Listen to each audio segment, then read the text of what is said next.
ઉનાળો આવે ને એટલે અમુક વસ્તુઓ સહજ રીતે યાદ આવે છે, જેમાં એક્ઝામ્સ, કેરીઓ, મામાનું ઘર અને ગોળો મોખરે આવે.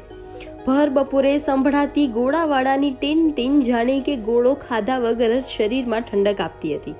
પણ ત્યારે ગોળો પણ મળતો 2-5 રૂપિયામાં જ, અને હવે આ ગોળાના ભાવ તો જાણે આસમાને પહોંચ્યા છે. 50-100 અને અમુક ગોળા તો 300 થી 400 રૂપિયાના પણ મળે છે. પણ જાણીએ પંઢરપુરના ગોળાવાળા રમેશ કાંબલે પાસેથી તેમનું આ બાબતે શું કહેવું છે. माझं नाव गणेश राजेंद्र कांबळे. मी राहणार पंढरपूर, तिथला रहिवासी. मी आयस गोळ्याचे धंदा जे आहे ते मामाच्या गावाला मी पुण्यामध्ये 5 वर्षापूर्वी तिकडे गेलेलो होतो शिकण्यासाठी. मग तिथून मी शिकून आल्यानंतर मी पंढरपूरमध्ये KBP कॉलेजच्या समोर गाडा उभा केलेला आहे. तरी त्यावेळेस बर्फाचे हे दर कमी होते. खाली 40 रुपये 30 रुपयाला बर्फ भेटत होता. आता 30, 70, 80 रुपये 100 रुपयेपर्यंत बर्फाची लादी झालेली. त्यामुळं कसं आहे, आणि व्हरायटी भरपूर झाले बर्फ विकण्यासाठी.